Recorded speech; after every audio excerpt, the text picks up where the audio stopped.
June నెల first half 1st to 15th current affairs. First జాతీయం national wide. June 3న ఆర్థిక మంత్రి అయినటువంటి అరుణ్ జైట్లీ అధ్యక్షతన జిఎస్టీ మండలి సమావేశం ఢిల్లీలో నిర్వహించడం జరిగింది. బంగారం, వజ్రాలు, సానబెట్టిన వజ్రాలు, వెండి, పాదరక్షలు, బిస్కెట్లు, బీడీలు, నూలు, వ్యవసాయం యంత్ర సామాగ్రి, ఇతర వస్తువులపై పన్ను రేట్లను నిర్వహించడం జరిగింది. జూన్ 3న కేంద్ర ఆర్థిక శాఖ మంత్రి అయినటువంటి అరుణ్ జైట్లీ గారి అధ్యక్షతన జిఎస్టీ మండలి సమావేశం జరిగింది. దీనిలో బంగారం, వజ్రాలు, సానబట్టిన వజ్రాలు, వెండి, పాదరక్షలు, బిస్కెట్లు, బీడీలు, నూనె, వ్యవసాయ సామాగ్రి, ఇతర వాటిపై పన్ను రేట్లను నిర్ణయించడం జరిగింది.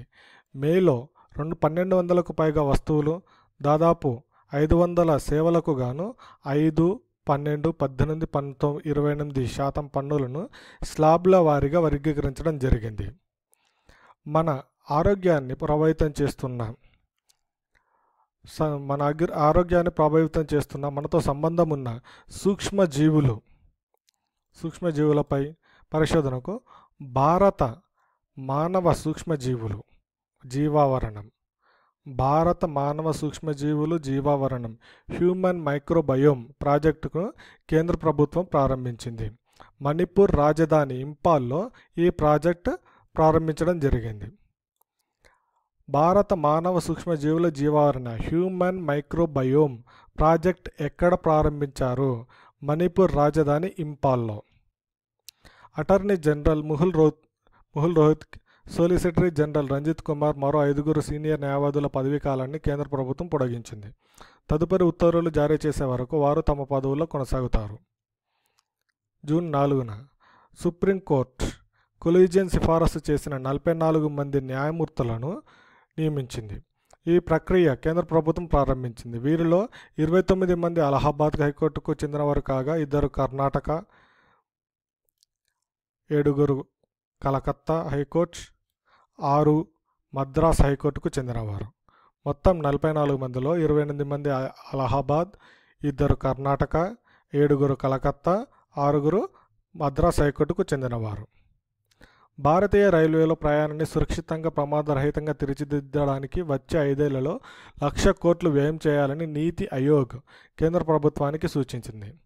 లెవెల్ క్రాసింగ్ సంబంధిత పనులు 43,444 కోట్లు, సివిల్ ఇంజనీరింగ్ పనులకు 44,979 కోట్లు, ఎలక్ట్రికల్ మెకానికల్ పనులకు 11,577 కోట్లు ఖర్చు చేయాల్సిందిగా నీతి ఆయోగ్ సిఫారసు చేసింది.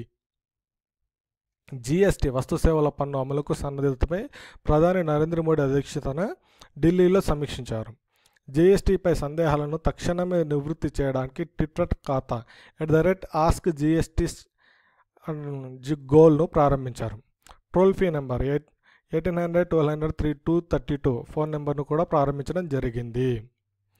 జాతీయ వీధి దీపాల ప్రాజెక్టు కింద దేశంలో తొలిసారిగా గ్రామీణ ప్రాంతాల్లో ఎల్ఈడి దీపాలు ఏర్పాటు చేసే కార్యక్రమానికి ఆంధ్రప్రదేశ్ ప్రభుత్వం శ్రీకారం చుట్టింది.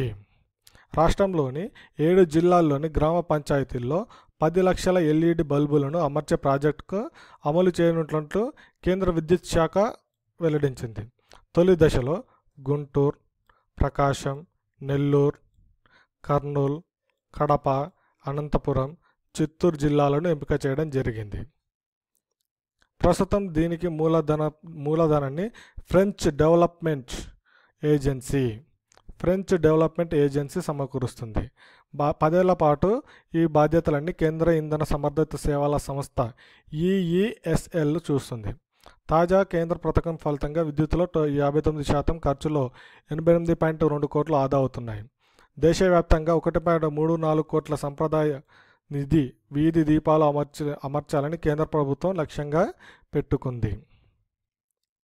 జూన్ 6న ఉన్నత విద్యారంగం నియంత్రణకు ఉన్న వేర్వేరు సంస్థల స్థానంలో ఉన్నత విద్యా సాధికారిక నియంత్రణ సంస్థ హీరా ఉన్నత విద్యా సాధికారిక నియంత్రణ సంస్థ హీరా పేరుతో ఒకే సంస్థను తీసుకురావాలని కేంద్రం నిర్ణయించింది.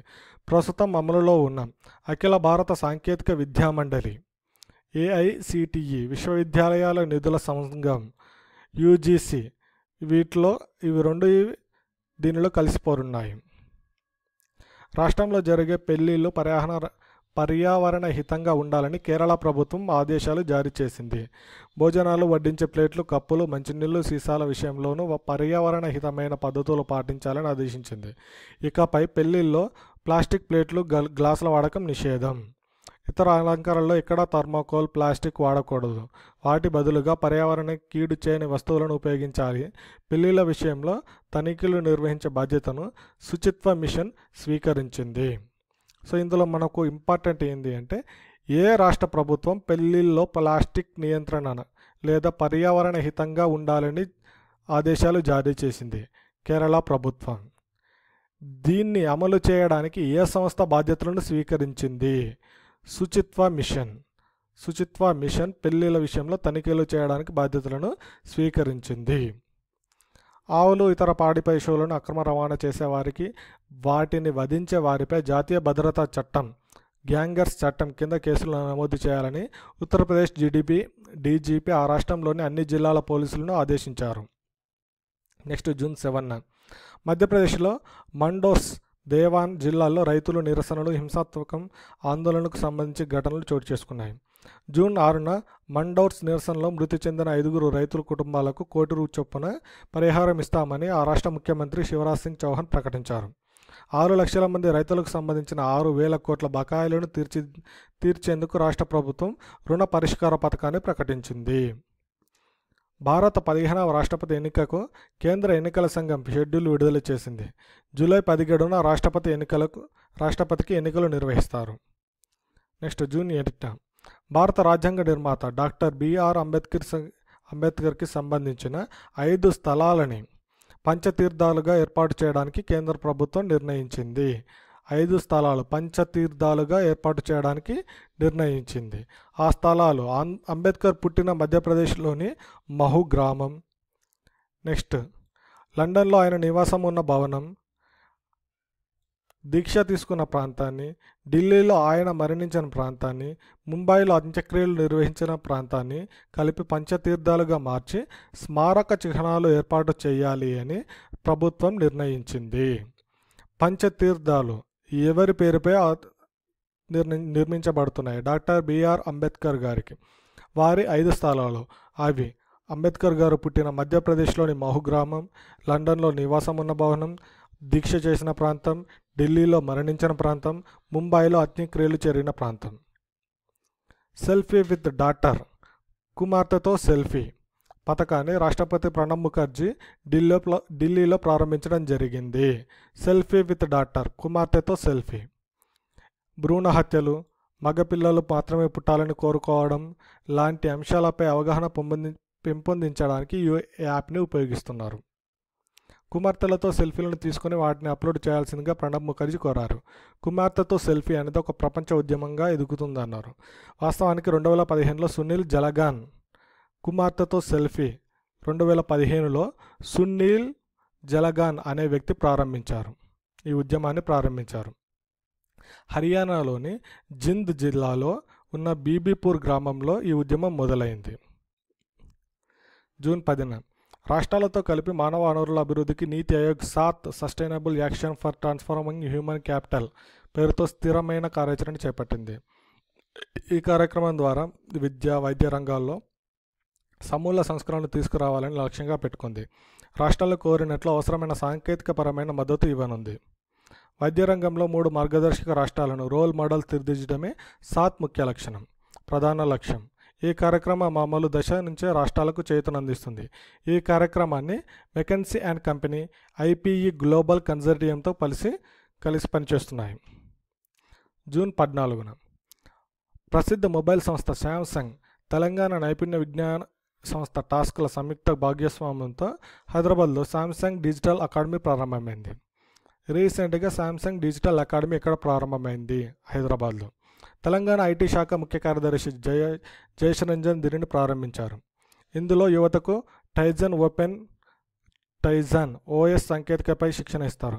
Application development, testing, debugging, device application program interface, packing, installation, design application వంటి వాటిపై శిక్షణ కోర్సు ఉంటుంది. దేశంలోని అతిపెద్ద చమురు రిఫైనరీ ఏర్పాటుకు ప్రభుత్వ రంగ చమురు సంస్థలు చేతులు కలిపాయి. దీనిపై $30 బిలియన్ సుమారు 2 లక్షల కోట్ల మేర పెట్టుబడులు పెట్టనున్నారు. ఇండియన్ ఆయిల్ కార్పొరేషన్ ఐఓసీకు ఈ రిఫైనరీలో 50% వాటా ఉంటుంది. Hindustan petroleum corporation, Bharat petroleum కార్పొరేషన్లకు చెరో 25% వాటా ఉంటుంది. ఈ 3 చమురు రిఫైనింగ్ మార్కెటింగ్ కంపెనీలు ఆ మేరకు ఒక సంయుక్త సంస్థను ఏర్పాటుకు ఈ ఒప్పందం చేసుకున్నాయి. IOC chairman Sanjeev Singh, HCL CMD Mukesh Kumar, BPCL CMD Raj కుమార్లు ఇందులో పాల్గొన్నారు. మహారాష్ట్రలోని రత్నగిరి జిల్లాలో బాబుల్వాడి వద్ద ఈ 60 మిలియన్ టన్నుల సామర్థ్యం గల రిఫైనరీని ఏర్పాటు చేస్తారు. దీంతో పాటు ఒక మెగా పెట్రో రసాయనాల కాంప్లెక్స్ 2 దశల్లో పూర్తి చేస్తారు. జూన్ 15న విద్యా వైద్య రంగంలో మానవ వనరుల అభివృద్ధికి కోసం నీతి ఆయోగ్ సాత్ పేరుతో మొదలు పెడుతున్న కార్యక్రమం అమలు కోసం ప్రాథమికంగా ఎంపిక చేసిన రాష్ట్రాల్లో ఆంధ్రప్రదేశ్కు చోటు దక్కింది. సాత్ మొదలు పెడుతున్న కార్యక్రమంలో ప్రాథమికంగా ఎంపిక కాబడిన రాష్ట్రం Andhra Pradesh. Sustainable action for transforming human capital పేరుతో మొదలు పెడుతున్న ఈ కార్యక్రమం ద్వారా విద్యా వైద్య రంగంలో సమూల సంస్కరణలు తీసుకురావాలని కేంద్రం లక్ష్యంగా తీసుకుంది. విద్యా వైద్య రంగంలో 3 రాష్ట్రాలకు దేశానికి ఆదర్శంగా తీర్చిదిద్దడం దీని లక్ష్యం. ఇందుకోసం ఆసక్తి ఉన్న రాష్ట్రాలను ఆహ్వానించగా 14 రాష్ట్రాలు ప్రజెంటేషన్స్ ఇచ్చాయి. వాటిని నీతి ఆయోగ్ పరిశీలించి 5 రాష్ట్రాలను ప్రాథమికంగా ఎంపిక చేసింది. వీటి నుంచి అంతిమంగా 3 రాష్ట్రాలను ఖరారు చేసింది. వైద్య రంగంలో ఉత్తరప్రదేశ్, బీహార్, ఒరిస్సా, అస్సాం, కర్ణాటక, గుజరాత్. విద్యారంగంలో మధ్యప్రదేశ్, ఒడిశా, ఛత్తీస్గఢ్, ఆంధ్రప్రదేశ్, జార్ఖండ్ ప్రాథమికంగా ఎంపికయ్యాయి. ఉపాధ్యాయుల హాజరు మొదలుకొని విద్యార్థుల పనితీరు వరకు అన్ని విషయాలను ఆధారిత వేలిముద్రల ద్వారా డిజిటల్ రూపంలో నమోదు చేసే ఆకర్షణీయ పాఠశాల స్మార్ట్ స్కూల్స్ను ప్రయోగాత్మకంగా 4 ఏర్పాటు చేయాలని కేంద్ర ప్రభుత్వం నిర్ణయించింది. ఆంధ్రప్రదేశ్, జార్ఖండ్, ఛత్తీస్గఢ్, రాజస్థాన్లో ఒక్కో పాఠశాలను ఏర్పాటు చేయాలని ప్రభుత్వం పేర్కొంది. ఈ పాఠశాలల ఎంపిక బాధ్యతలను ఆయా రాష్ట్ర ప్రభుత్వాలకే అప్పగిస్తారు. తర్వాత వాటిని కేంద్ర మానవ వనరుల అభివృద్ధి మంత్రిత్వ శాఖకు చెందిన డిజిటల్ వ్యవస్థ కిందకు తీసుకురాగలరు. తొలి విడతగా ఎంపిక చేసుకున్న 4 పాఠశాలల ఫలితాలు బేరుజు వేసుకున్న తర్వాత దేశంలోని 15 లక్షల ప్రభుత్వ పాఠశాలకు దీన్ని విస్తరిస్తారు.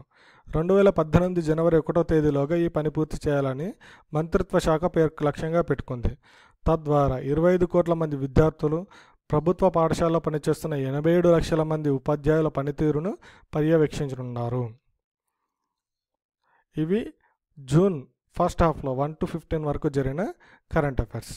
Thank you for watching my videos. Please subscribe to my channel speed study.